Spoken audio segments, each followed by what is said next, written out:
제가 모든 책임은 지겠습니다. 25년 전 대형 화재 속에서 강산그룹이 잃어버렸던 손자의 팔찌 문양이 사고를 낸 대리기사의 팔목에 선명하게 새겨져 있었기 때문입니다. 숨이 멎는 충격 속에서 여 회장은 떨리는 목소리로 물었습니다. 자네, 그 흉터 대체 누가 새긴 건가? 청년의 대답은 너무나도 뜻밖이었습니다. 도대체 잿더미 속에 묻혔던 25년 전의 진실은 무엇일까요? 오늘의 사연을 시작하기에 앞서 구독과 좋아요를 눌러주시면 이 따뜻한 이야기를 더 많은 분들과 나누실 수 있습니다. 아울러 지금 어디서 듣고 계신지 댓글로 알려주시면 여러분이 계신 바로 그곳에 금빛 찬란한 행운이 깃들기를 바라겠습니다. 2025년 1월 4일 밤 일시였습니다. 서울 외곽의 좁고 낡은 골목에는 첫눈이 흩날리기 시작했죠. 이도연은 낡은 경차의 시동을 켰습니다. 몸을 일으킬 때 오른쪽 어깨와 목덜미에 날카로운 통증이 느껴졌습니다. 이틀 밤을 꼬박 세운 대리운전과 택배일의 대가였죠. 오늘은 일찍 들어가야 해. 새벽 6시에 택배 나가야 하잖아. 그는 겨우 새벽 1시에 퇴근했습니다. 도연의 머릿속은 온통 이춘삼 할아버지의 간암 수술비 3천만 원으로 가득했어요. 그 돈을 마련하기 위해 잠을 포기한 채 밤낮 없이 일을 했었죠. 바로 그때 골목 모퉁이를 돌던 검은색 세단과 도연의 경차가 쿵 하고 부딪혔습니다. 세단은 최고급 모델인 듯 번쩍거렸죠. 세단의 오른쪽 뒷범퍼가 완전히 떨어져 나갔습니다. 충격으로 도연의 몸이 앞으로 쏠렸고 오른쪽 어깨에 다시 한번 심한 통증이 느껴졌습니다. 차가운 식은땀이 등에 흘렀어요. 이 비싼 차를 어떡하지? 도연의 얼굴은 절망으로 하얗게 질렸습니다. 할아버지 수술비를 위해 모으던 돈은 꿈도 꿀 수 없는 액수가 나올 것 같았죠. 그는 떨리는 손으로 안전벨트를 풀고 트럭 문을 열었습니다. 눈발이 흩날리는 어둠 속으로 조심스럽게 발을 내디뎠습니다. 어깨가 아팠지만 그보다 무서운 것은 밀려올 두려움과 막막함이었습니다. 검은색 세단의 뒷문이 천천히 열렸습니다. 검은색 정장을 단정하게 빼입은 기품이 넘치는 60대 여인이 차에서 내렸습니다. 그녀의 뒤에는 비서가 황급히 따라 나와 우산을 펼쳤죠. 도연은 여인을 보는 순간 다리에 힘이 풀렸습니다. 그녀의 품위와 아우라에 압도된 것이었죠. 죄송합니다. 정말 죄송합니다. 도연은 눈을 피한 채 90도로 허리를 숙였습니다. 흩날리는 눈발이 그의 머리와 어깨를 적셨습니다. 제가 모든 책임은 지겠습니다. 보험 처리든 뭐든 제가 다 할게요. 도연의 목소리는 떨렸지만 책임지겠다는 의지만큼은 확고했습니다. 윤 회장은 우산 속에서 도연을 바라봤습니다. 고개를 숙인 채 어깨를 움켜쥔 청년의 모습이 눈에 들어왔죠. 그의 얼굴을 보는 순간 그녀의 가슴이 쿵 내려앉는 듯 했습니다. 준혁이. 윤 회장의 입에서 25년 전 죽은 아들의 이름이 속으로 튀어나왔습니다. 도연의 얼굴이 그 시절 아들과 너무나 닮아 있었죠. 살짝 처진 눈꼬리, 짙은 눈썹, 고든 콧날이 마치 아들이 다시 살아 돌아온 것 같았습니다. 그녀는 비서를 밀치고 한 발짝 앞으로 다가섰습니다. 눈을 맞으면서도 도연에게 다가갔습니다. 도연 군, 이리 와보세요. 윤 회장은 도연의 어깨를 조심스럽게 잡았습니다. 놀란 도연이 움츠러들었습니다. 그녀는 도연의 상처를 확인하기 위해 젖은 소매를 살짝 걷었습니다. 바로 그때 윤 회장의 눈이 크게 흔들렸습니다. 도연의 왼쪽 팔목에서 그의 아픔을 증명하는 흉터가 드러났습니다. 화상으로 검게 변색된 살각, 그리고 그 안에는 희미하게 가문의 문양이 새겨져 있었습니다. 세상에, 은팔찌의 문양이야. 정말로. 윤 회장은 자신의 손으로 가슴을 꽉 쥐었습니다. 다리가 후들거려 설 수 없을 것 같았습니다. 그 흉터는 25년 전 며느리가 아들을 위해 맞춰준 은팔찌가 화재 속에서 녹아 피부에 박힌 자국이었죠. 윤 회장은 도연의 얼굴을 바라봤습니다. 그 미안함과 후회가 뒤섞인 눈빛마저도 아들의 눈빛과 똑같았습니다. 그녀는 떨리는 목소리로 말했어요. 사고는 우선 처리하도록 하지요. 그 전에 병원에 가야 될 것 같은데요? 아닙니다. 괜찮습니다. 저는 정말. 도연은 손사래를 쳤지만 윤 회장의 눈빛은 단호했습니다. 결국 도연은 윤 회장의 차를 타고 근처 병원 응급실로 향했습니다. 엑스레이를 찍고 붕대를 감는 동안 윤 회장은 조용히 치료비를 계산했습니다. 큰 사고가 아니라 다행입니다. 어깨 인대는 조금 늘어난 것 같습니다. 도연은 붕대를 감은 어깨를 조심스럽게 움직였습니다. 정말 너무 감사합니다. 그런데 어르신, 누구신데 저에게 이런. 도연은 윤 회장의 신분을 몰랐습니다. 윤 회장은 미소 지으며 명함을 건넸습니다. 거기에는 강상그룹 윤서연 회장이라는 글씨 대신 평범한 이름과 전화번호만 적혀 있었습니다. 도연은 그저 자신을 도와준 고마운 어르신이라고만 생각했죠. 사고 처리는 제 비서가 연락드릴 겁니다. 일단 연락처를 교환하시죠. 두 사람은 연락처를 교환하고 헤어졌습니다. 도연은 자신의 차를 보험사에 인계하고 눈발이 쌓인 골목을 천천히 걸었습니다. 아직 얼떨떨했지만 할아버지의 수술비 걱정을 덜어준 것에 감사했습니다. 한편 세단에 다시 오른 윤 회장은 창밖으로 도연이 걸어가는 뒷모습을 하염없이 바라봤습니다. 그녀는 주머니에 넣어둔 도연의 연락처를 꽉 움켜쥐었습니다. 찾아냈습니다. 25년 만에 윤 회장의 눈에서 눈물 한 방울이 흘러내렸습니다. 그녀는 비서에게 나지막이 속삭였습니다. 박 실장, 당장 저 청년의 모든 배경을 조사하게, 아주 은밀하게. 그날 밤 윤서연 회장은 잠을 이룰 수가 없었습니다. 할머니, 애타게 울부짖는 아기의 목소리에 윤서연 회장은 숨이 멎을 듯한 답답함과 함께 잠에서 깨어났습니다. 그날 밤 유독 꿈자리가 사나웠어요. 25년 전 그 끔찍한 화재의 기억이 어젯밤의 사고와 뒤엉켜버린 탓이었습니다. 꿈속에서 시뻘건 화염이 모든 것을 삼키고 있었죠. 갓 태어난 손주가 자신을 향해 팔을 뻗고 있었습니다. 그런데 이번 꿈은 달랐습니다. 전에는 그저 흐릿했던 아기의 팔목이 어젯밤 만난 그 청년의 팔목처럼 너무나도 또렷하게 보였어요. 가문의 문양이 선명하게 새겨진 수는 팔찌. 그것이 불길에 녹아 살을 파고들며 낙인처럼 찍혀 있었습니다. 꿈속의 흉터가 어젯밤 눈앞에서 본 그 흉터와 정확히 일치했죠. 윤 회장은 젖은 이마를 짚으며 거친 숨을 몰아쉬었습니다. 이것은 단순한 악몽이 아니었어요. 어젯밤의 충격적인 만남이 25년간 묻어두었던 기억을 수면 위로 끌어올린 거였습니다. 그날 밤 윤서연 회장은 결국 잠을 이룰 수가 없었습니다. 자신의 저택, 그 넓고 화려한 침실에 누워 있었지만 마음은 온통 눈보라가 치던 차가운 아스팔트 위에 멈춰 있었죠. 아니야. 우연일 거야.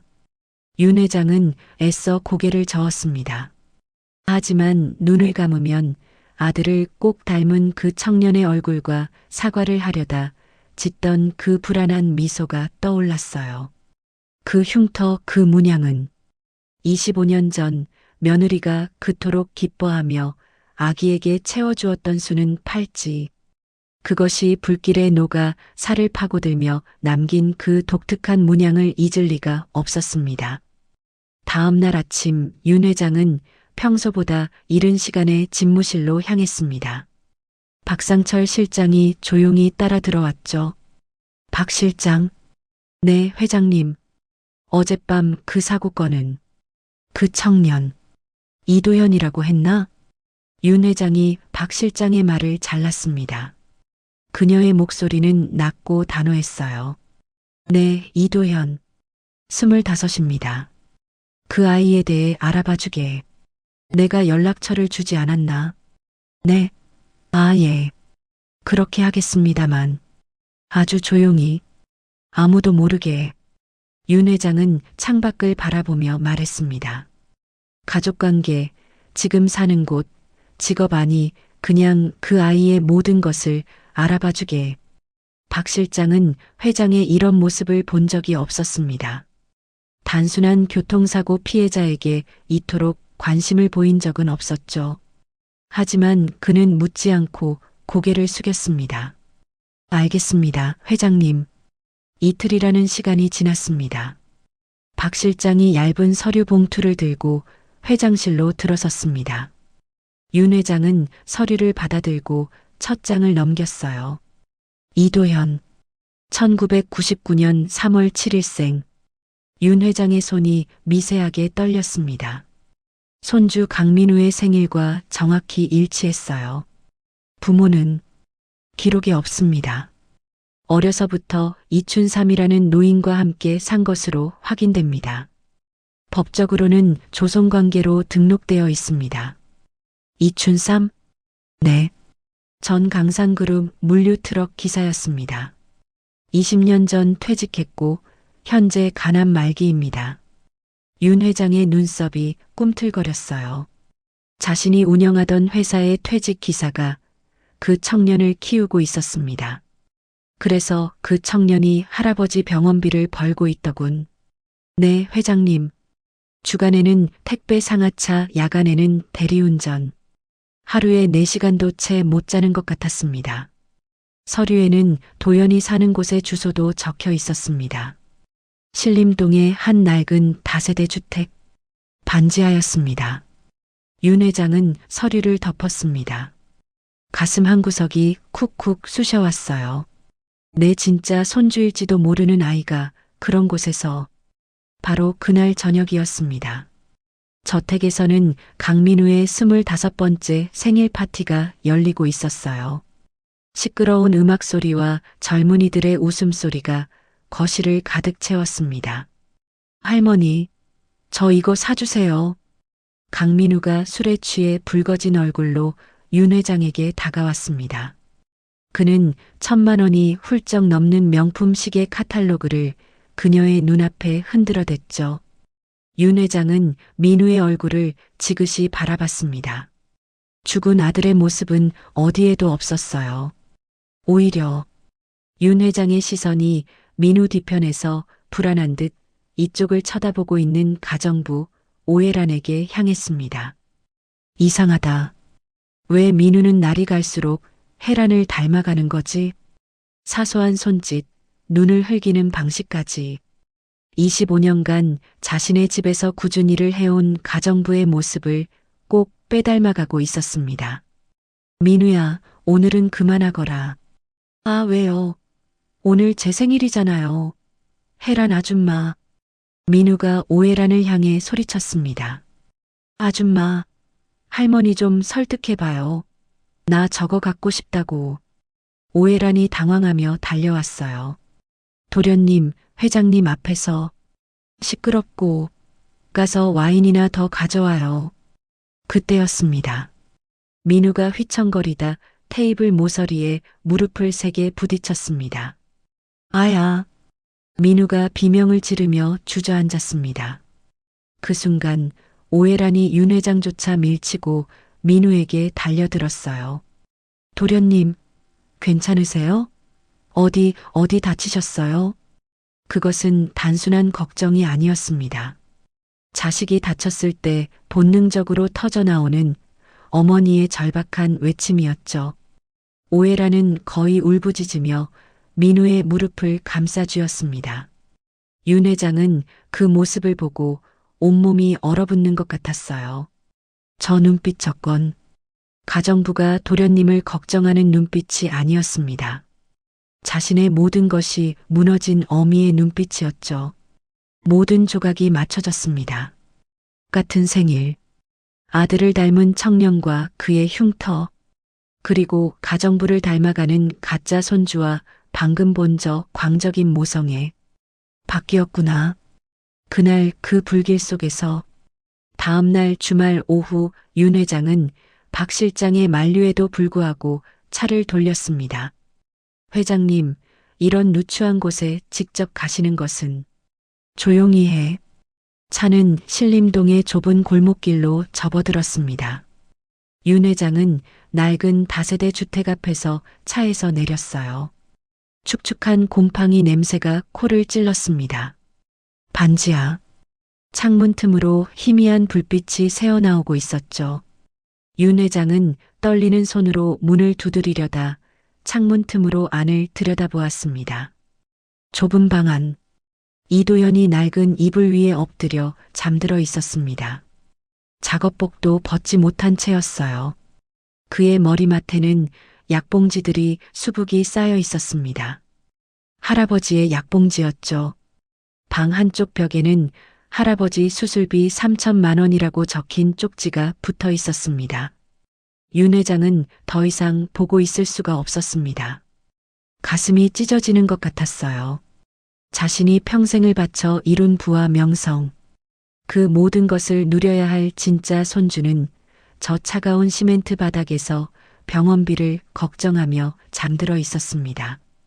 윤 회장은 몸을 돌려 골목길을 빠져나왔습니다. 차에 오르자마자 그녀는 박 실장에게 소리쳤어요. 당장 25년 전 그 산후조리원 화재 기록 전부 가져와. 그녀의 목소리는 분노와 슬픔으로 격렬하게 떨리고 있었습니다. 그날 태어난 아기 명단, 생존자, 구조대원 단 하나도 빠짐없이 내일 아침까지 내 책상 위에 올려놔.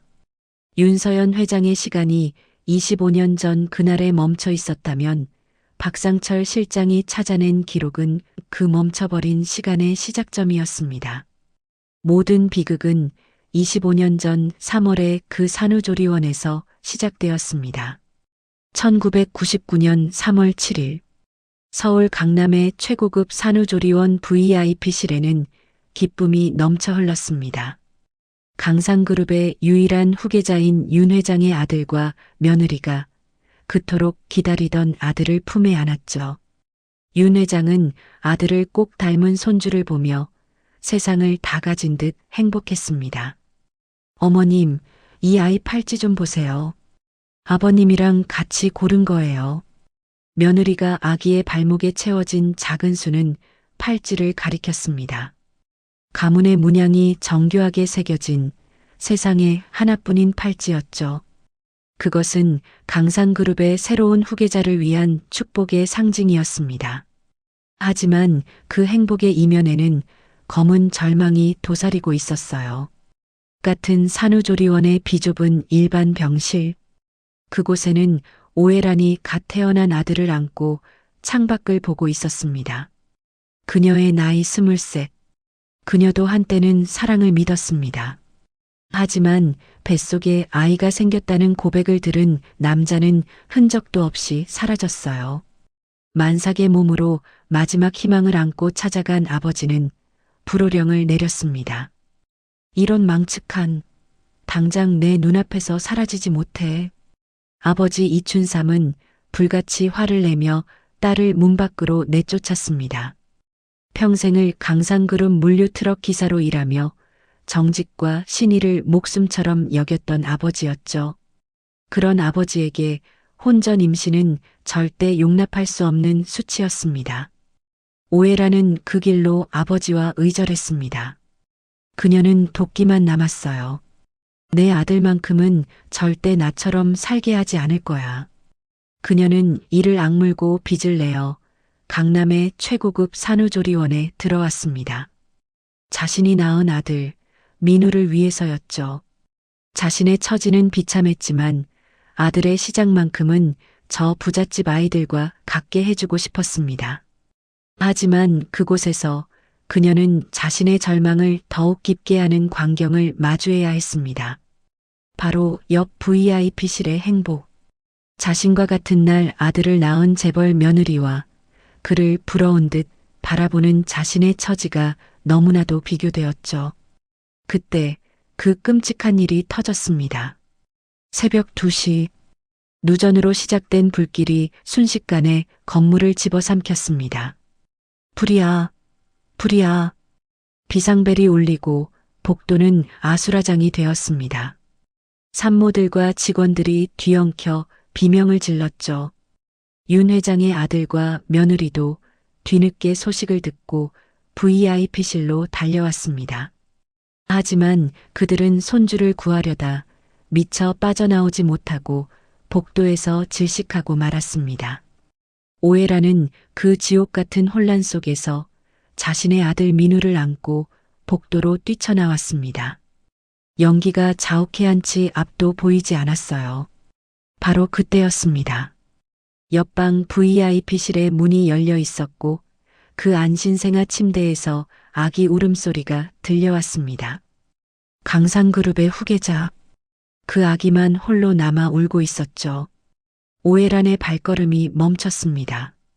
순간 그녀의 머릿속을 악마 같은 생각이 스쳐 지나갔습니다. 지금이라면 아무도 보지 않았습니다. 연기가 모든 것을 가려주었죠. 그녀는 미친 듯이 VIP실로 들어가 울고 있는 아기를 안아들었습니다. 아기의 발목에서 그토록 부러워했던 수는 팔찌가 불빛에 반짝였어요. 오해라는 자신의 아들 민우를 그 자리에 뉘었습니다. 그리고 강상그룹의 후계자 도연을 품에 안고 다시 복도로 뛰쳐나왔습니다. 그녀는 구조대원에게 자신이 안고 있던 아기 도연을 건네며 VIP실 아기라고 거짓말을 했습니다. 그리고 다시 혼란 속으로 사라졌죠. 자신의 아들 민우는 저절로 구조될 것을 알았기 때문입니다. VIP실에 누워 있었으니까요. 모든 것이 그녀의 계획대로 되었습니다. 화재는 진압되었고 윤 회장의 아들 부부는 사망했습니다. 그리고 윤 회장은 VIP실에서 구조된 아기 오해란의 아들을 자신의 친손주 강민우로 알고 거두었습니다. 모든 것을 잃은 윤 회장에게 그 아기는 유일한 희망이었죠.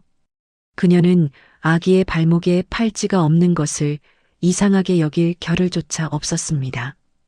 그저 손주가 살아있다는 사실에만 매달렸어요.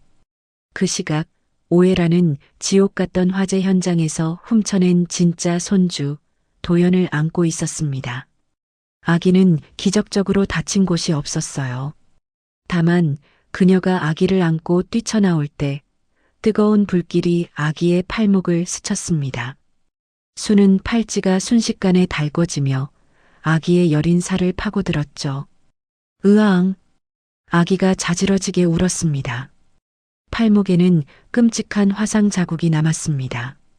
가문의 문양이 지워지지 않을 낙인이 되어버렸죠. 심지어 뜨거운 은에 대인 엄지손톱은 검게 변하고 뒤틀렸습니다. 오해라는 그 흉터를 보고 두려움에 떨었습니다. 이 아기는 자신의 범죄를 증명하는 증거였어요. 그녀는 무작정 택시를 탔습니다. 그리고 단 한 곳, 자신이 버림받았던 그곳으로 향했죠. 자신을 매몰차게 내쫓았던 아버지, 이춘삼의 집이었습니다. 새벽 4시, 낡은 다세대 주택의 대문 앞, 오해라는 품속의 아기를 내려놓았습니다. 아기는 추위에 울고 있었어요. 아버지, 이게 내 복수야. 그녀는 아기를 차가운 시멘트 바닥에 내려놓고 초인종을 누른 뒤 어둠 속으로 사라졌습니다. 자신을 반대한 아버지에게 자신이 훔친 생명을 떠넘겨버린 거였습니다. 웬 놈의 아기 울음소리야. 잠에서 깬 이춘삼은 짜증스럽게 대문을 열었습니다. 그리고 그 자리에 얼어붙고 말았죠. 버려진 강보에 쌓인 아기가 울다 지쳐 가쁜 숨을 몰아쉬고 있었습니다. 이게 무슨... 이춘삼은 황급히 아기를 안아들었습니다. 그때 아기의 팔목에 남은 끔찍한 화상 자국과 그을린 은팔찌를 보았습니다. 그는 모든 것을 직감했습니다. 헤라나 내가 어찌 이런 짓을...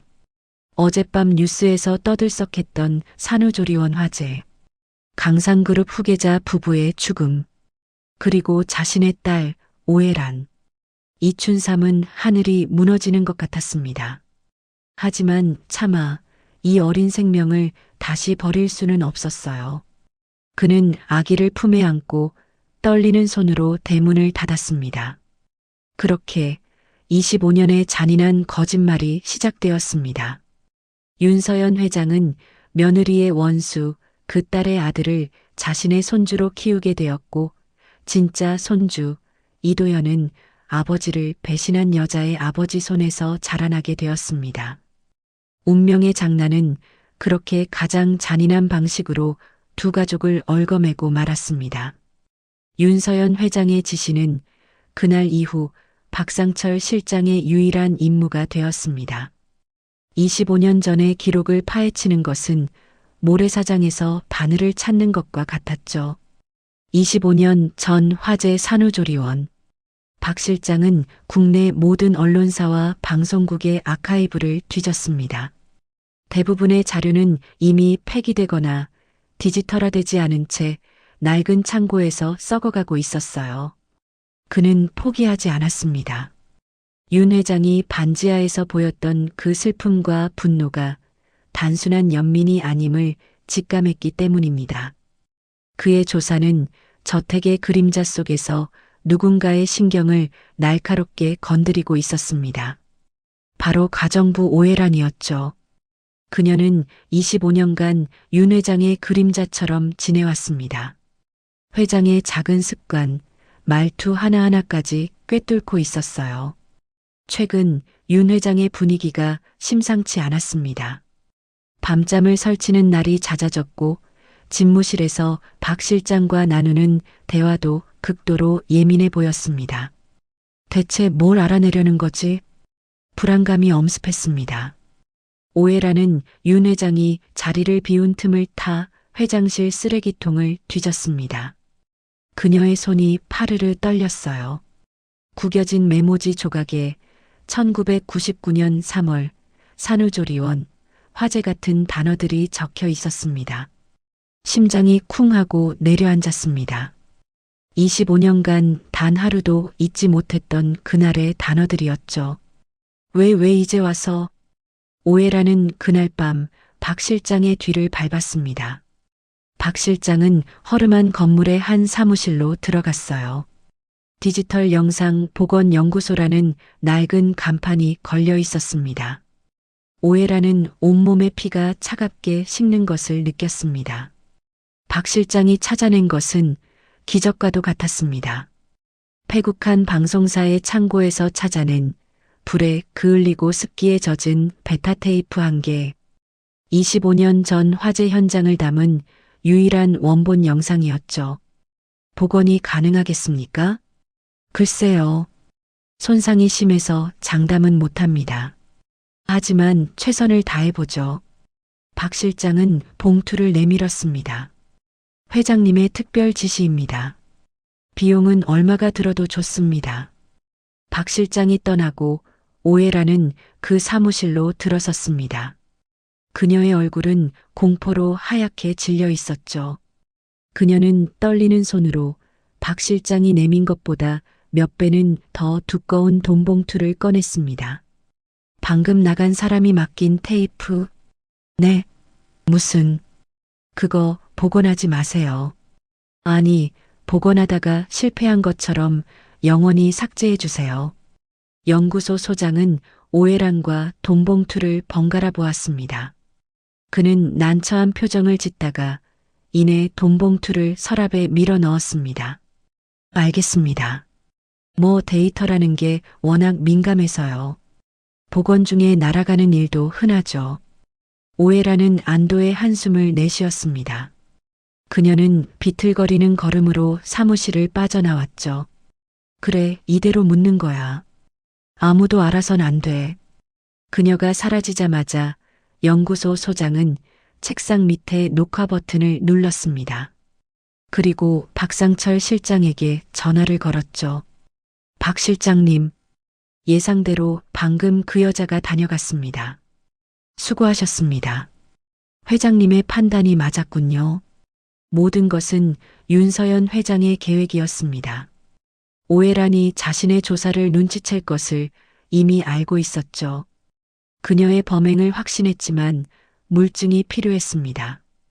그래서 일부러 단서를 흘리고 이중으로 덫을 놓은 거였습니다. 연구소 소장은 오해란이 두고 간 돈봉투를 바라보며 혀를 찼습니다. 쯧쯧, 이걸 뇌물이라고. 원본은 이미 어제 백업해뒀는데. 사흘 뒤 윤서연 회장의 집무실. 대형 스크린에 마침내 복원된 25년 전의 영상이 재생되었습니다. 화질은 엉망이었어요. 지직거리는 화면 너머로 시뻘건 불길과 아비규환의 현장이 보였습니다. 여기입니다, 회장님.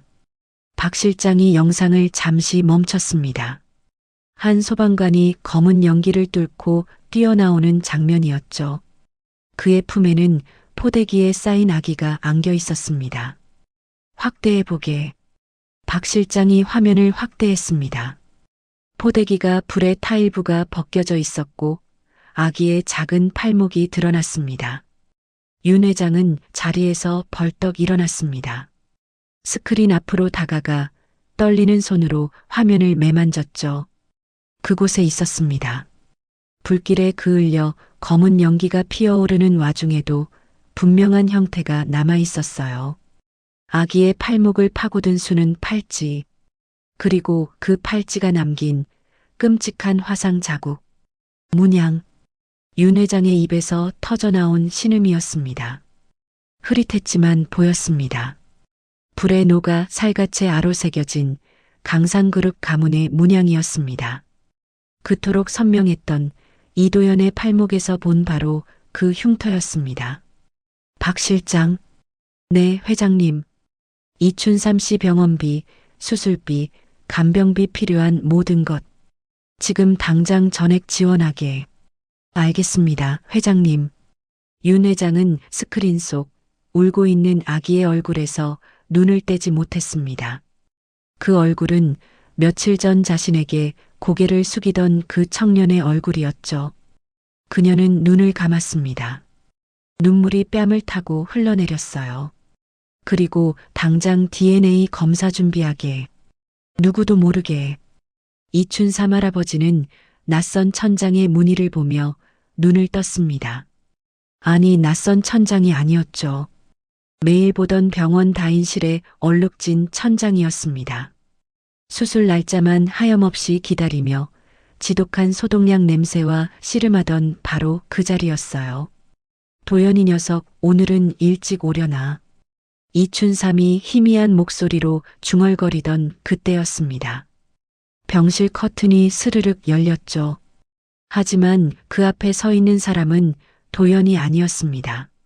처음 보는 기품 있는 노부인이었습니다.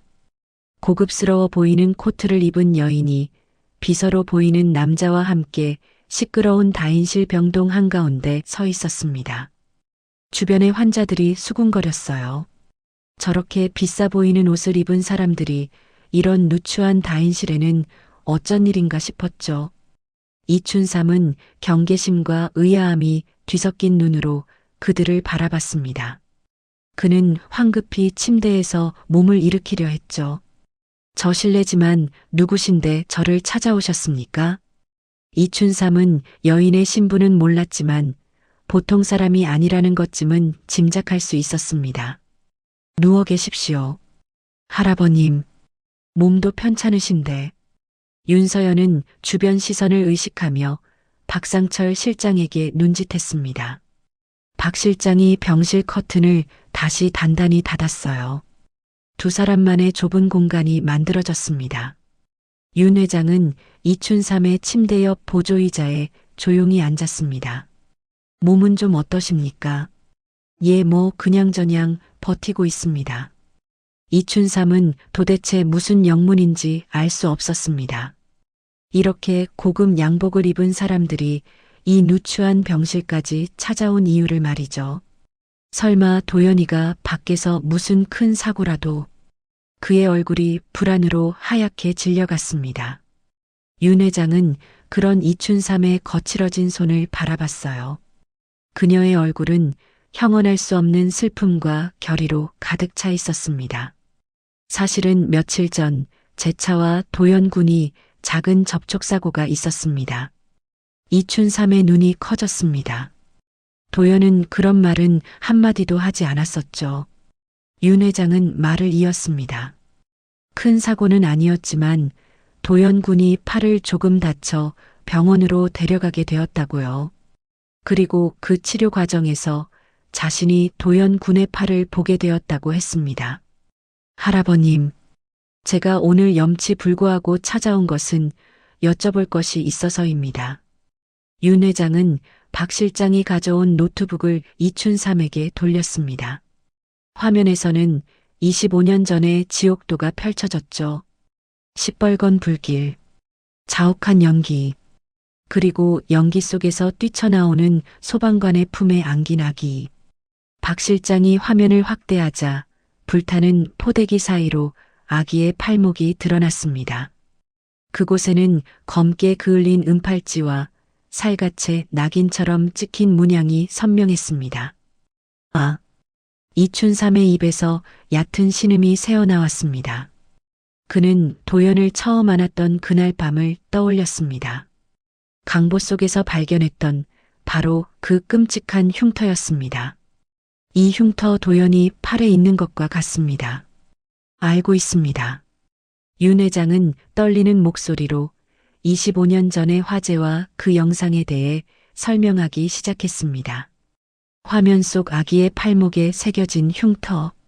그것은 며느리가 손주에게 채워준 은팔찌가 불에 녹아 생긴 자국이며 그 문양은 자신들 가문이 것이라고 담담히 그러나 떨리는 목소리로 고백했습니다. 이춘삼은 숨이 멎는 것 같았습니다. 25년간의 짐작이 끔찍한 현실로 다가왔죠. 윤 회장은 이춘삼의 거칠어진 손을 잡았습니다. 그날 아기들이 바뀌었고 25년간 할아버님이 키워주신 도연이가 바로 자신의 진짜 손주일 것이라는 말이었습니다. 확인해야겠습니다. 하지만 도연군이 상처받는 것은 원치 않습니다. 그래서 염치불구하고 부탁드립니다. 도연군 모르게 DNA 검사를 도와주실 수 있겠습니까? 이춘삼은 아무 말도 할 수 없었습니다. 그는 눈을 감았어요. 자신을 살리기 위해 밤낮으로 자신을 혹사하던 도연의 얼굴이 떠올랐습니다. 그 착한 녀석이 그런 엄청난 비밀을. 그는 다시 눈을 떴습니다. 그리고 윤 회장을 똑바로 바라보았죠. 하겠습니다. 하지만 조건이 있습니다. 만약 도연이가 어르신 손주가 아니라면 이 일은 없던 일로 도연이 귀에 절대 들어가지 않게 해주십시오. 약속합니다. 할아버님. 이춘삼은 고개를 끄덕였습니다. 그는 침대 옆 작은 서랍을 열었죠. 그 안에는 도연이 할아버지 간병을 위해 병원에 가져다 둔 세면도구 가방이 있었습니다. 이춘삼은 그 안에서 도연이 쓰던 칫솔 하나를 꺼내 윤 회장에게 건넸습니다. 윤 회장은 떨리는 손으로 그것을 받아들였습니다. 이 작은 칫솔 하나가 25년의 비극을 끝낼 열쇠였죠.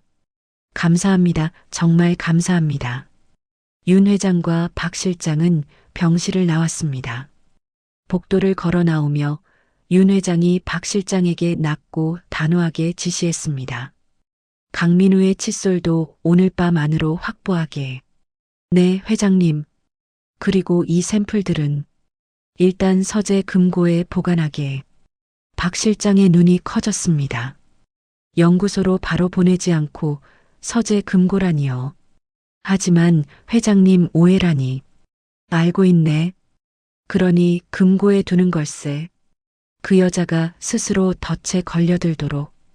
박 실장은 그제야 윤 회장의 깊은 뜻을 깨달았습니다. 그것은 오해란을 잡기 위한 치밀한 함정이었죠. 박 실장은 도연의 칫솔과 그날 밤 몰래 확보한 강민우의 칫솔을 투명한 증거 봉투에 각각 넣었습니다. 그리고 두 봉투 모두를 서재에 그림 뒤 비밀 금고에 넣어두었죠. 모든 것은 오해란을 기다리는 미끼였습니다. 한편 오해란은 윤 회장의 수상한 행적에 안테나를 바짝 세우고 있었습니다.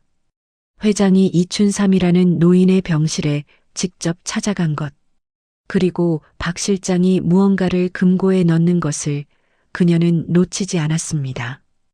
DNA 검사, 오해란의 심장이 차갑게 내려앉았습니다. 감히 내 아들의 자리를 넘봐? 그날 밤 모두가 잠든 새벽 2시였습니다. 오해란은 검은 옷으로 갈아입고 서재로 숨어들었습니다. 익숙한 손놀림으로 그림을 젖히고 금고를 열었죠. 그녀의 눈앞에 증거 봉투 2개가 놓여 있었습니다. A 이도현, B 강민우. 오해란의 입가에 비릿한 미소가 걸렸습니다. 그녀는 조금의 망설임도 없이 두 봉투 안의 칫솔을 서로 바꿔치기 했습니다. 이제 A 봉투에는 강민우의 칫솔이, B 봉투에는 이도현의 칫솔이 들어갔죠. 그녀는 모든 것을 완벽하게 원상복구하고 금고를 닫았습니다. 이제 끝났어. 오해라는 어둠 속에서 승리의 미소를 지었습니다. 검사 결과가 어떻게 나오든 이도현은 불일치로, 강민우는 일치로 나올 테니까요. 자신의 25년 계획이 완벽하게 성공했다고 믿어 의심치 않았습니다. 오해라는 초조하게 그날을 기다렸습니다. 며칠 뒤면 이도현이라는 녀석이 친자 불일치라는 결과를 받고 쫓겨날 터였죠. 그녀는 자신의 작전이 완벽하게 성공했다고 믿어 의심치 않았습니다. 모든 것이 자신의 계획대로 완벽하게 돌아가고 있었어요. 그리고 운명의 날이 밝았습니다. 박상철 실장이 DNA 검사 결과가 담긴 서류 봉투를 들고 윤 회장의 집무실로 들어섰습니다. 오해라는 마침 차를 내어온다는 핑계로 집무실 문틈에 귀를 바짝 대고 있었죠. 그녀의 입가에는 희미한 미소까지 걸려 있었습니다. 그래, 어서 말해 불일치라고. 방 안에서는 종이가 바스락거리는 소리만 들렸습니다. 길고 긴 침묵이었죠.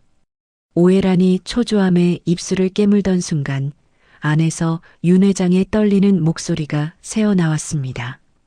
99.9% 뭐? 친조송 관계 일치. 오해란의 손에서 쟁반이 떨어졌습니다. 쨍그랑 날카로운 파열음이 고요한 복도를 울렸죠.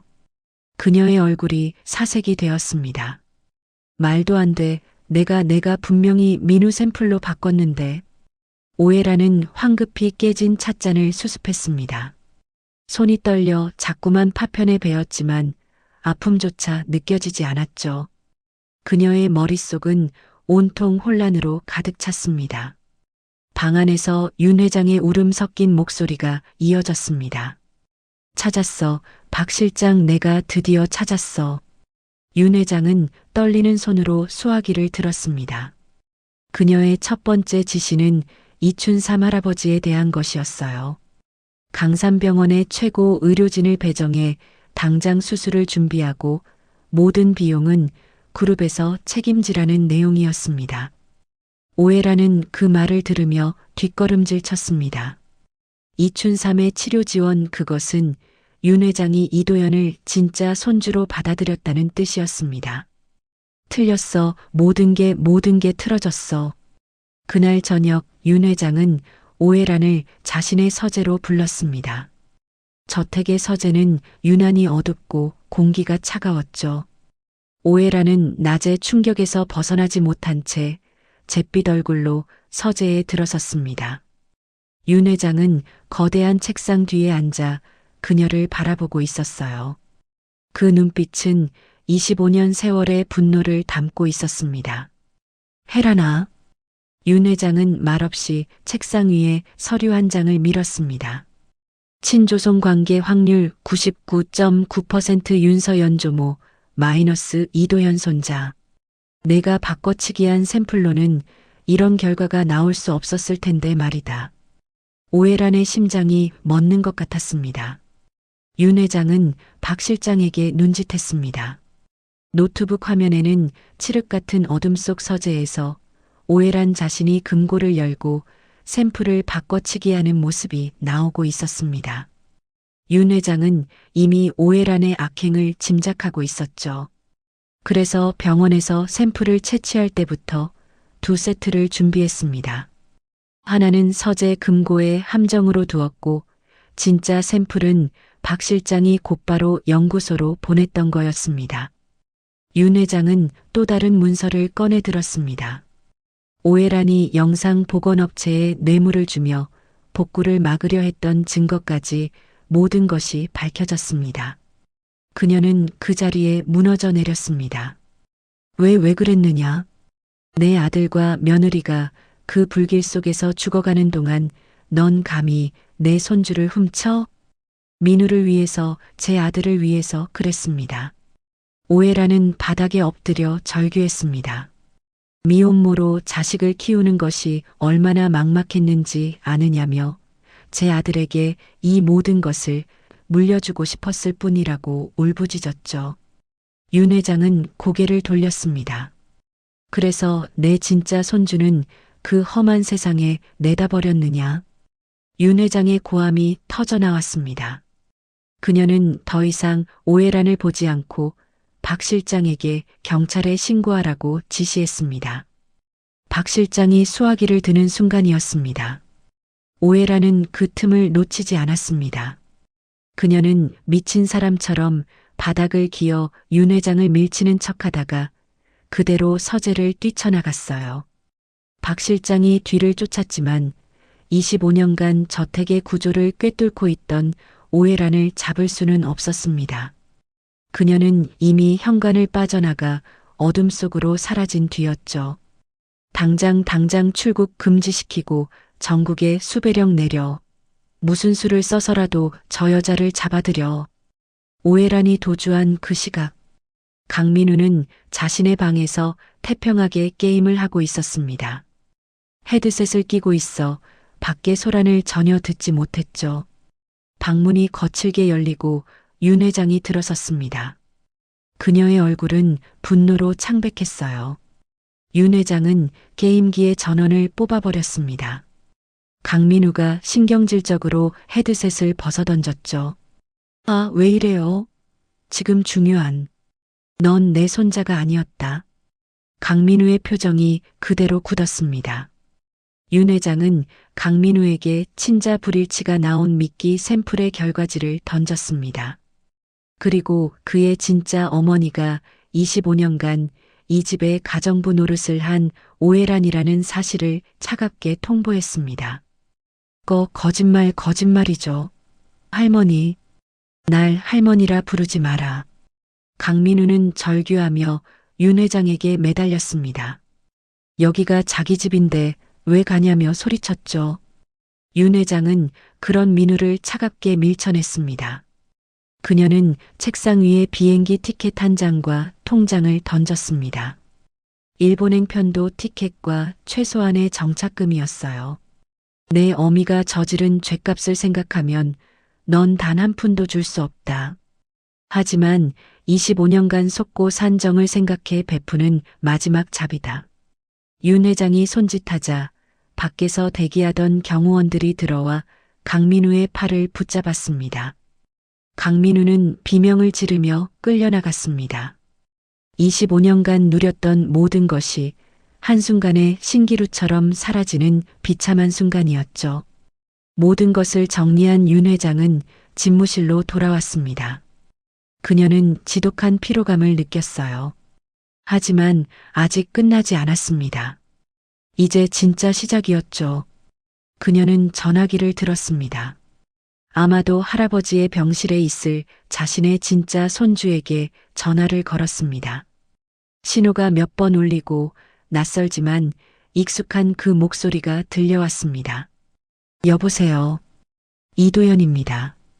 윤 회장은 잠시 숨을 골랐습니다. 이도연 군, 나 윤서연입니다. 다름이 아니라 그녀는 떨리는 목소리를 가다듬었습니다.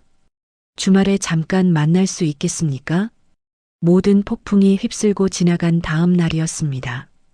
이도연은 윤서연 회장의 비서 박상철 실장이 보낸 차를 타고 약속 장소로 향했습니다.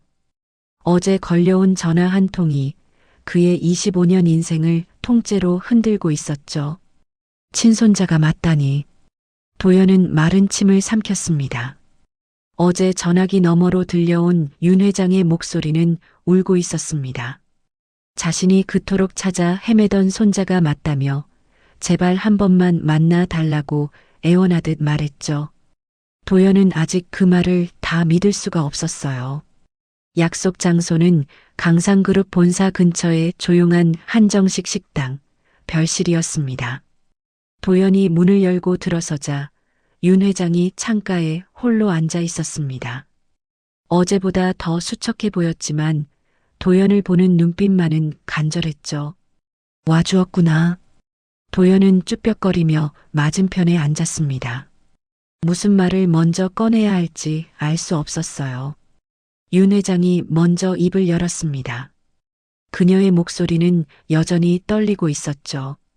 그녀는 25년 전에 그 끔찍했던 화재 이야기부터 시작했습니다. 죽은 아들과 며느리, 그리고 그 잿더미 속에서 잃어버렸다고 생각했던 손주, 그 손주에게만 채워주었던 가문의 문양이 새겨진 은팔찌 이야기였습니다. 자네를 처음 본 날 자네 팔목에 그 흉터를 본 순간 나는 숨이 멎는 것 같았네.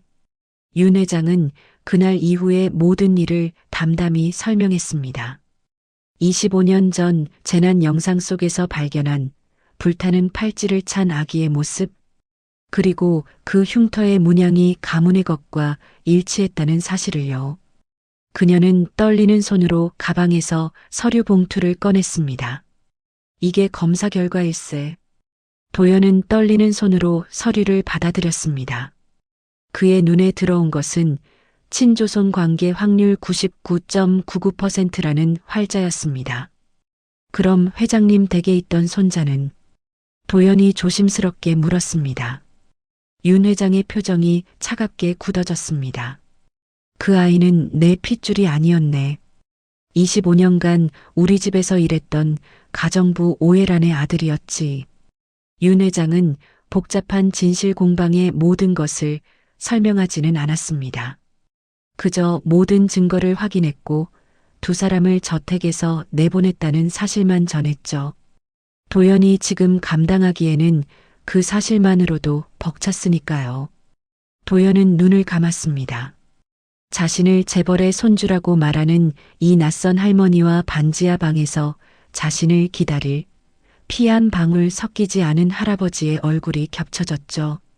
할아버지는, 물론 이춘삼 할아버님은 내게도 생명의 은인이시네. 윤 회장은 이미 모든 조치를 마친 상태였습니다. 도연이 이곳에 오기 직전 박 실장은 이춘삼 할아버지의 병실을 찾아갔죠. 그는 강상그룹의 이름으로 이춘삼의 모든 수술비와 치료비를 전액 지원하겠다고 통보했습니다.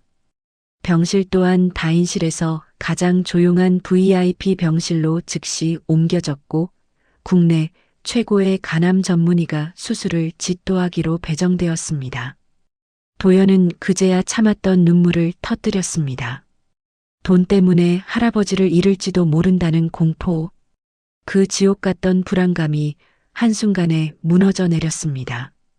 감사합니다. 내가 더 고맙네. 25년간 그렇게 바르게 자라주어서. 윤 회장은 도연의 거친 손을 잡았습니다. 그날 오후 도연은 윤 회장의 검은 세단을 타고 처음으로 저택이라는 곳에 발을 들였습니다. 대문이 열리자 도연의 눈앞에 믿을 수 없는 풍경이 펼쳐졌습니다. 그의 25년이 담긴 반지하 방 10개를 합쳐도 모자랄 거대한 정원과 웅장한 본체였죠. 박 실장과 집사, 그리고 몇몇 사용인들이 도열해 있었습니다.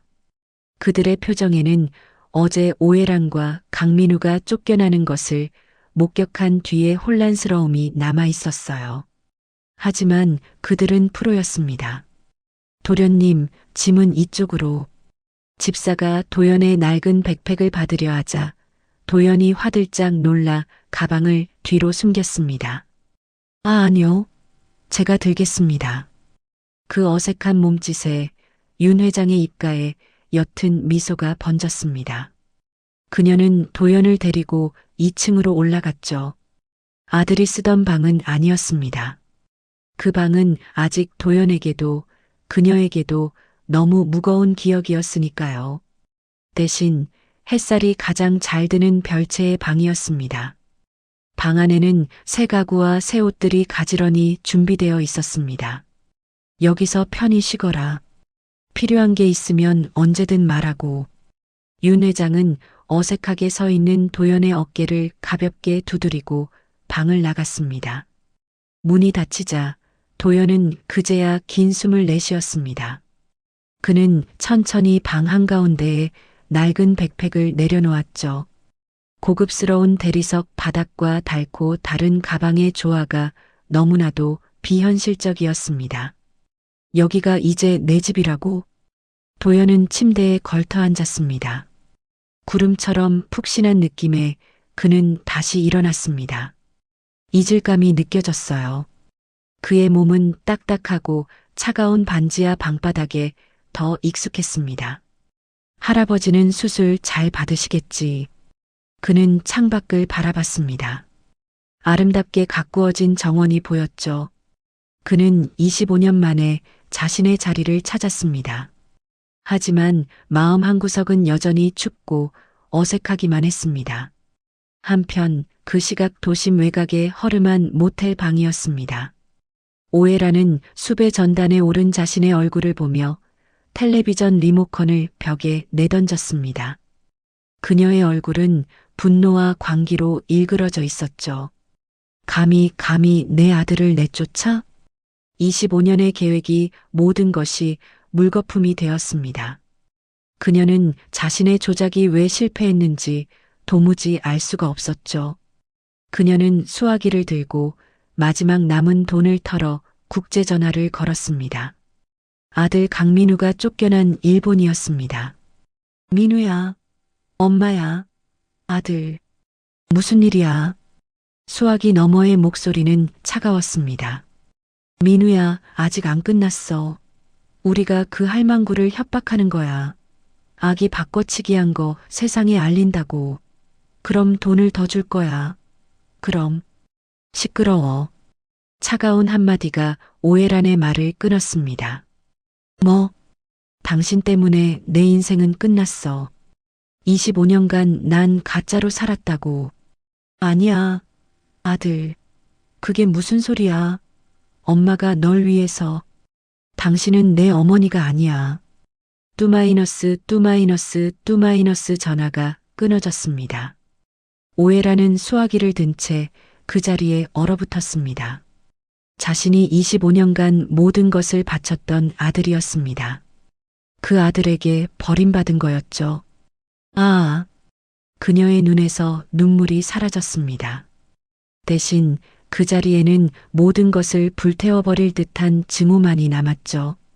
그녀의 시선이 방구석의 작은 휴대용 가스난로와 그 옆에 놓인 붉은색 휘발유통으로 향했습니다. 그래, 끝내주지. 내가 다 끝내주겠어. 다 같이 죽는 거야. 윤서연 그리고 그놈까지. 새벽 3시였습니다. 저택의 모든 불이 꺼지고 깊은 정적만이 내려앉았습니다.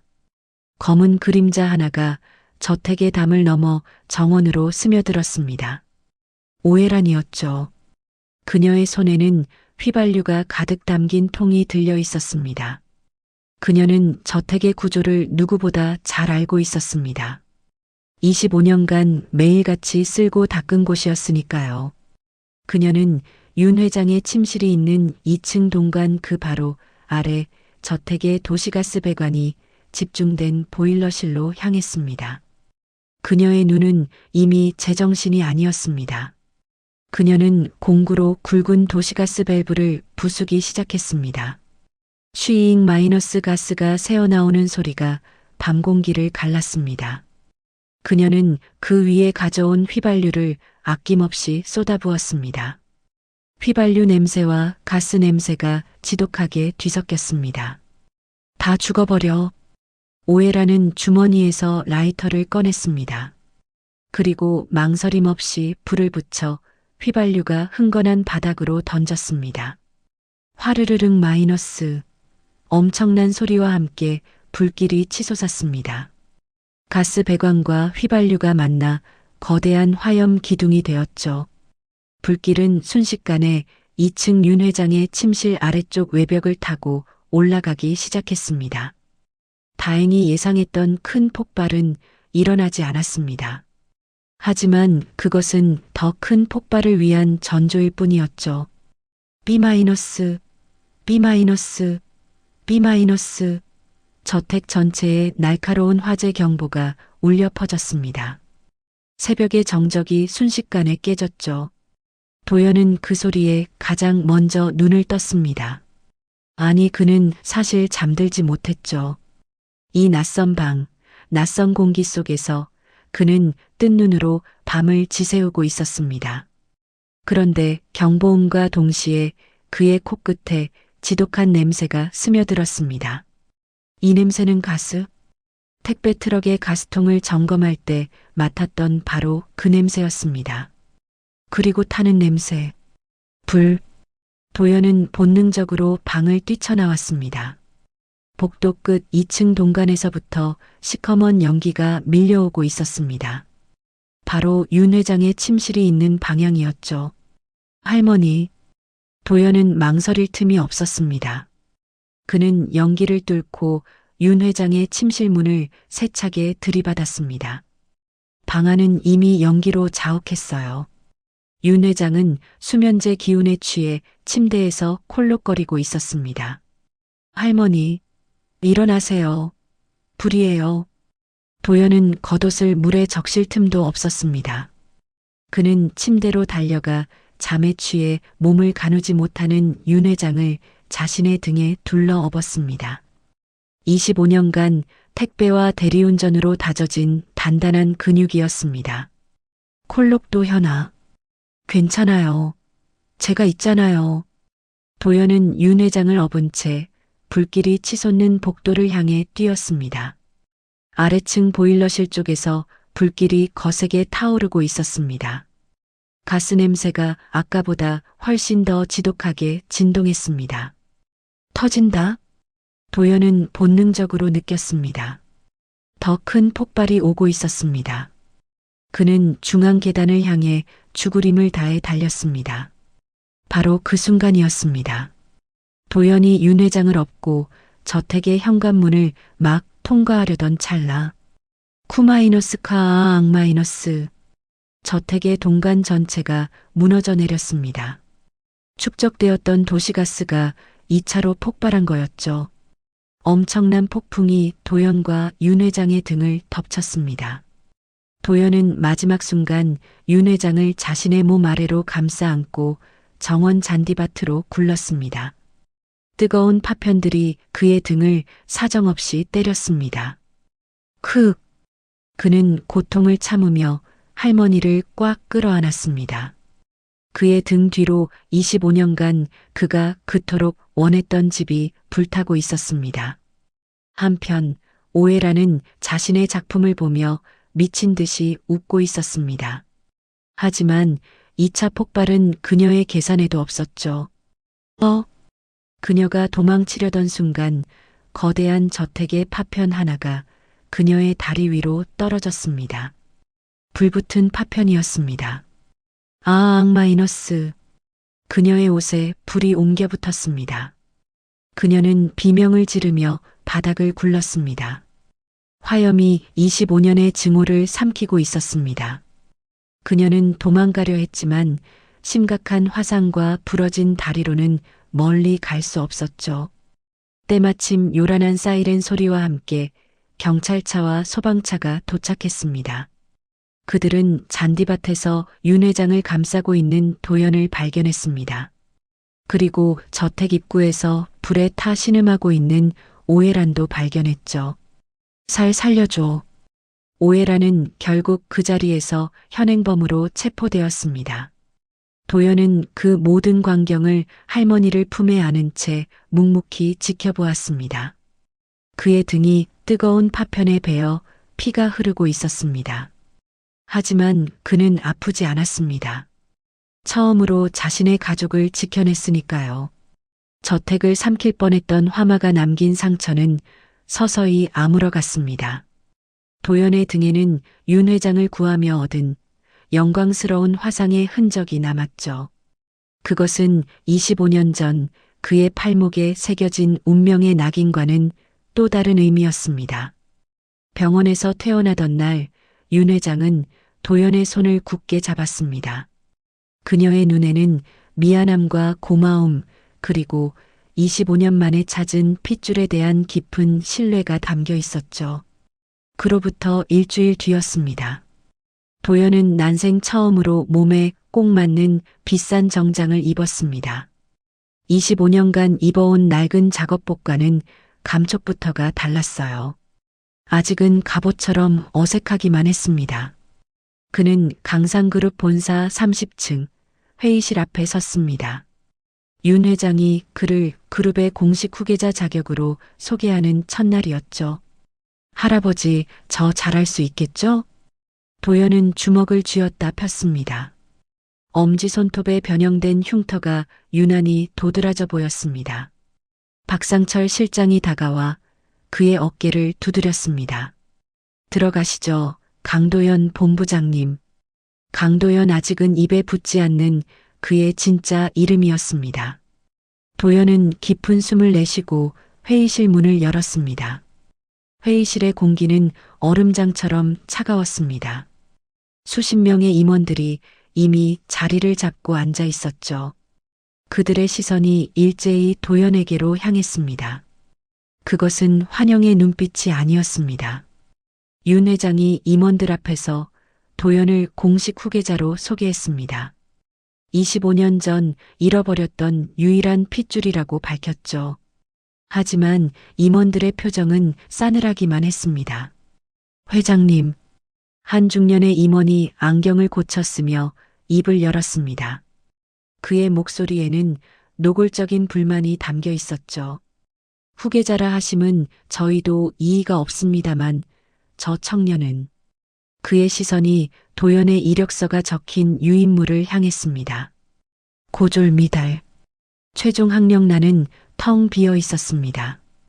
경력 사항에는 택배 기사와 대리운전 기사라는 글자만 선명했죠. 수군거림이 파도처럼 번져나갔습니다. 고등학교도 마치지 못한 택배 기사라니 그룹의 미래를 저런 밑바닥 출신에게 맡긴다는 말인가? 그들은 도연을 투명인간 취급했습니다. 아예 들으라는 듯 비아냥거리는 목소리도 들려왔죠. 그들에게 도연은 그저 운 좋게 핏줄 하나 잘 타고난 불청객일 뿐이었습니다. 도연은 그저 묵묵히 그들의 시선을 받아냈습니다. 반지하 방에서 돈 때문에 무시당했던 기억들. 그보다 더 차가운 모욕들이었지만 그는 흔들리지 않았습니다. 윤 회장이 책상을 내리쳤습니다. 조용히 하시오. 회의실이 순간 조용해졌어요. 윤 회장은 실망스러운 눈빛으로 임원들을 둘러봤습니다. 내 핏줄이라서가 아니오. 이 아이가 강상그룹에 필요한 인재이기 때문이오. 인재라니요. 물류창고에서 짐이나 나르던 청년이 뭘 안다고. 바로 그때였습니다. 조용히 듣고만 있던 도연이 입을 열었습니다. 제가 첫 번째 프로젝트를 제안드려도 되겠습니까?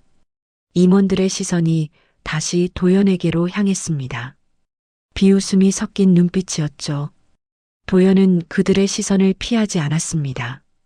그는 회의실 스크린에 첫 번째 안건을 띄웠습니다. 지방 물류 노선 적자 문제. 그것은 강상그룹 물류 부문의 가장 큰 골칫거리였습니다. 몇 년째 막대한 적자만 쌓여가는 암적인 존재였죠. 임원들은 코웃음을 쳤습니다. 첫 프로젝트로 저걸 하겠다고? 저건 이미 알고 있습니다. 도연의 차분한 목소리가 임원들의 말을 끊었습니다. 자료를 보니 지난 3년간 경기가 좋지 않다는 이유로 적자를 방치하셨더군요. 그는 스크린에 복잡하게 얽힌 물류 노선도를 띄웠습니다. 임원들은 그저 머리 아픈 그림일 뿐이었죠. 하지만 도연의 눈에는 그 모든 것이 선명하게 보였습니다. 이 자료 현장과 너무 다릅니다. 도연은 5년간 자신이 직접 발로 뛴 경험을 바탕으로 입을 열었습니다. 그의 손가락이 화면 속의 한 지점을 가리켰습니다. 이곳 A 거점은 불필요한 대기 시간이 하루 평균 3시간이 넘습니다. 기사들은 기름을 길바닥에 버리고 있는 셈이죠. 그는 기름값이 새는 구간, 불필요하게 중복되는 노선, 물건이 방치되는 시간, 임원들은 그저 숫자로만 보던 보고서 속의 적자가 왜 그리고 어디서 발생하고 있는지 정확히 짚어냈습니다. 그것은 5년간 새벽 첫차와 밤 막차를 몰며 온몸으로 체득한 현장의 목소리였습니다. 회의실이 조용해졌습니다. 임원들은 자신들이 알지 못했던 알려고도 하지 않았던 구체적인 문제점들에 아무 말도 하지 못했습니다. 그들은 도연을 다시 보기 시작했죠. 도연은 곧바로 대안을 제시했습니다. IT 기술을 접목해야 합니다. 그는 새로운 물류 시스템을 설명하기 시작했습니다. 단순히 물건을 옮기는 것이 아니었어요. 남해안의 신선한 특산물을 수도권 저녁 식탁에 당일 배송할 수 있습니다. 지금의 시스템으로는 불가능한 일이죠. 그의 계획은 거기서 그치지 않았습니다. 강상그룹이 가진 본사 물류망을 이용하면 아시아권 이틀 내 해외 배송도 가능합니다. 그것은 임원들이 상상도 못했던 혁신적인 방안이었습니다. 신선 특산물 당일 배송, 본사 구축망을 통한 이틀 해외 배송, 10년간 낡은 트럭을 몰던 청년의 입에서 나온 말이라고는 믿을 수 없었죠. 윤 회장의 입가에 옅은 미소가 번졌습니다. 그녀는 도연을 바라보며 자신의 죽은 아들을 떠올렸습니다. 아니, 아들보다 더 큰 그릇이었습니다. 당장 이 프로젝트를 승인합니다. 윤 회장의 강력한 지지하에 도연의 개혁은 시작되었습니다. 도연은 정장 넥타이를 풀고 다시 작업복으로 갈아입었습니다. 그는 회의실이 아닌 현장 물류 창고로 향했죠. 기사들과 똑같이 땀 흘리고 똑같이 밤을 새웠습니다. 결과는 놀라웠습니다. 불과 2주 만이었습니다. 몇 년간 쌓여만 가던 지방 물류 노선의 적자율이 무려 20%나 감소했습니다. 매일같이 길바닥에 버려지던 수억 원의 돈이 제자리를 찾은 거였죠. 임원들은 경악했습니다. 그들은 도연의 다음 행보를 주목하기 시작했죠. 도연은 곧바로 다음 프로젝트를 발표했습니다. 그것은 수익에 대한 것이 아니었어요. 배송기사 처우 개선 프로젝트를 시작하겠습니다. 도연은 회의실에 모인 임원들 앞에서 선언했습니다. 기사들의 휴식 시간 보장, 위험 수당의 현실화, 그리고 그들의 건강검진 지원이었습니다. 이것은 비용이 아닙니다. 투자입니다. 임원들은 더 이상 그를 무시하지 못했습니다. 그의 눈빛은 이미 강상그룹의 미래를 이끄는 진정한 현장 경영자의 눈빛이었으니까요. 법적인 절차는 신속하게 마무리되었습니다. 이도연이라는 이름은 25년 만에 서류에서 지워졌죠. 그는 이제 호적상으로도 완벽한 강도연이 되었습니다. 새 이름이 아직은 낯설기만 했어요. 첫 번째 공식 일정으로 윤 회장은 도연을 데리고 조용한 곳으로 향했습니다. 차가 멈춘 곳은 하얀 국화꽃이 가득한 납골당이었죠. 25년 동안 굳게 닫혀있던 친부모님의 자리였습니다. 작은 유리함 속에는 젊은 부부의 사진이 환하게 웃고 있었어요. 도연은 한 번도 본 적 없는 그 얼굴들을 가만히 바라봤습니다. 아무런 기억이 없었지만 가슴 한구석이 시큰했죠. 어머니, 아버지, 제가 너무 늦게 왔습니다. 윤 회장은 아들의 사진을 어루만지며 결국 눈물을 터뜨렸습니다. 도연은 그저 묵묵히 두 분의 사진 앞에 국화 한 송이를 내려놓았습니다. 25년 만에 첫 인사였습니다.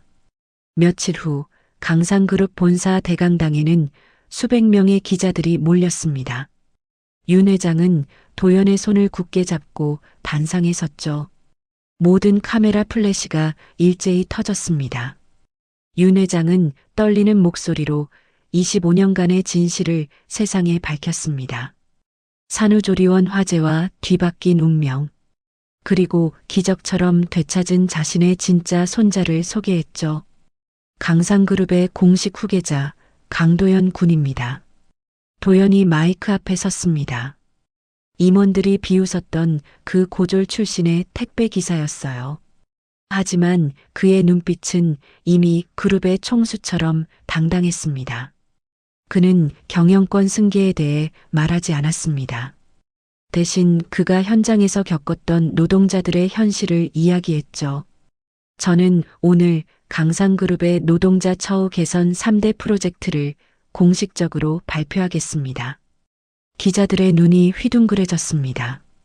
건강검진 전액 지원, 위험수당의 현실화, 그리고 청년 인력 양성.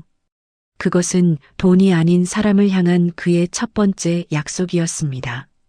기자들은 25년의 비밀보다 그의 파격적인 선언에 더 놀랐습니다.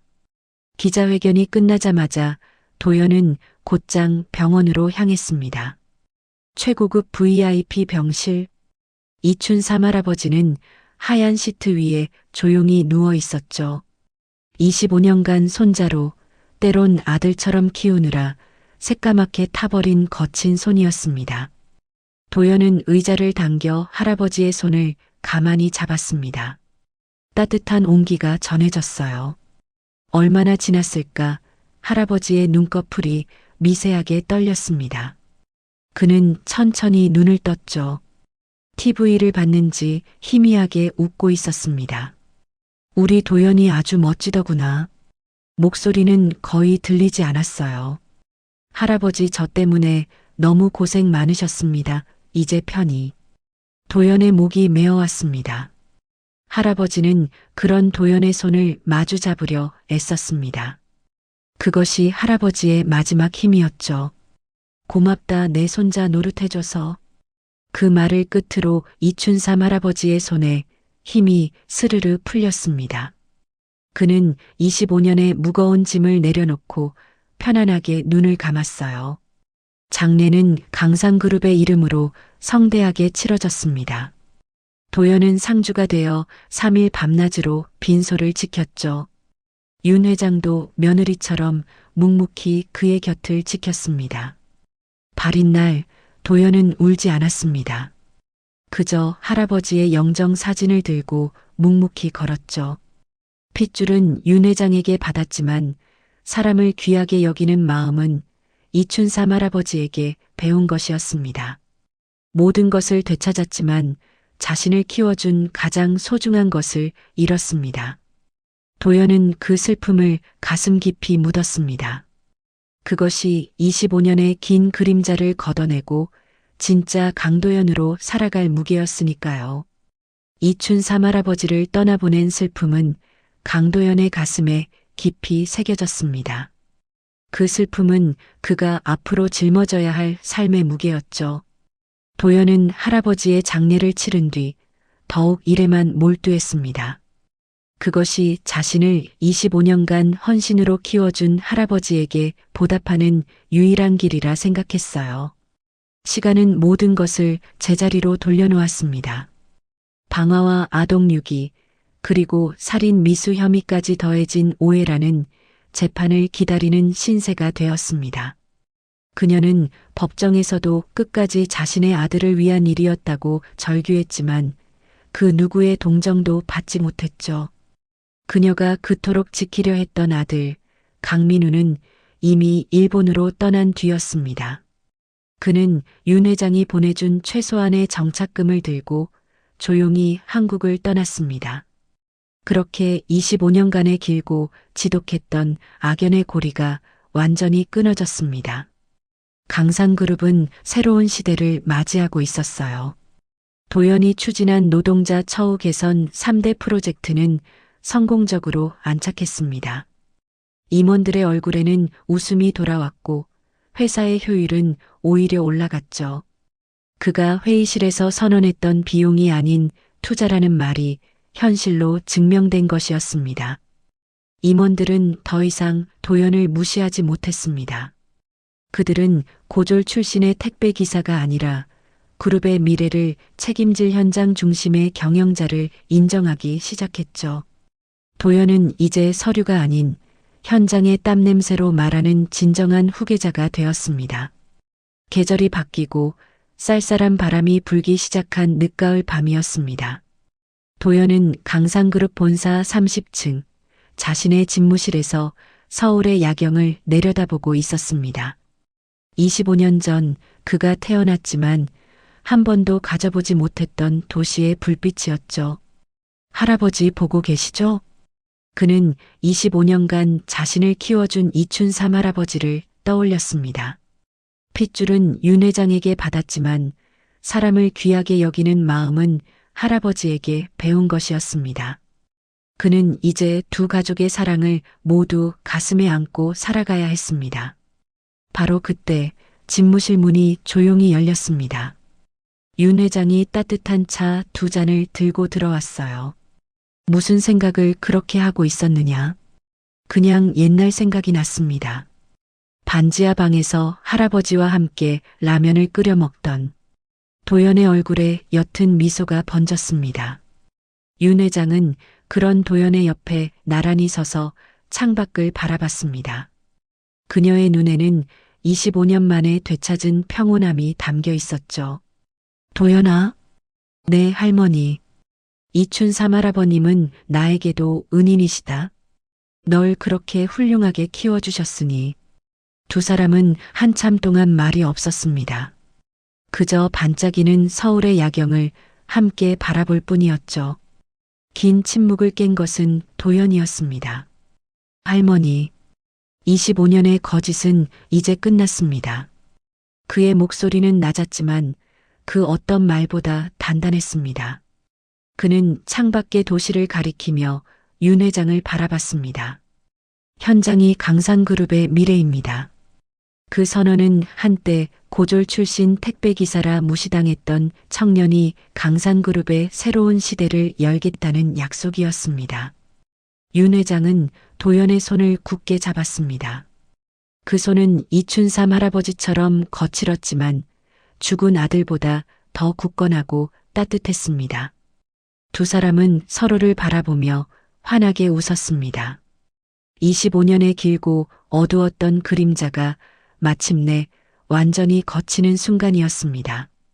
오늘의 이야기가 여러분들의 마음에 작은 울림을 드렸다면 앞으로도 모든 분들의 나날에 잔잔한 위로가 될 이야기들로 찾아뵐 수 있도록 구독과 좋아요를 눌러주세요. 그리고 사연의 주인공을 위한 따뜻한 말씀도 댓글로 부탁드립니다. 당신의 오늘을 늘 응원합니다. 금빛 세월이었습니다.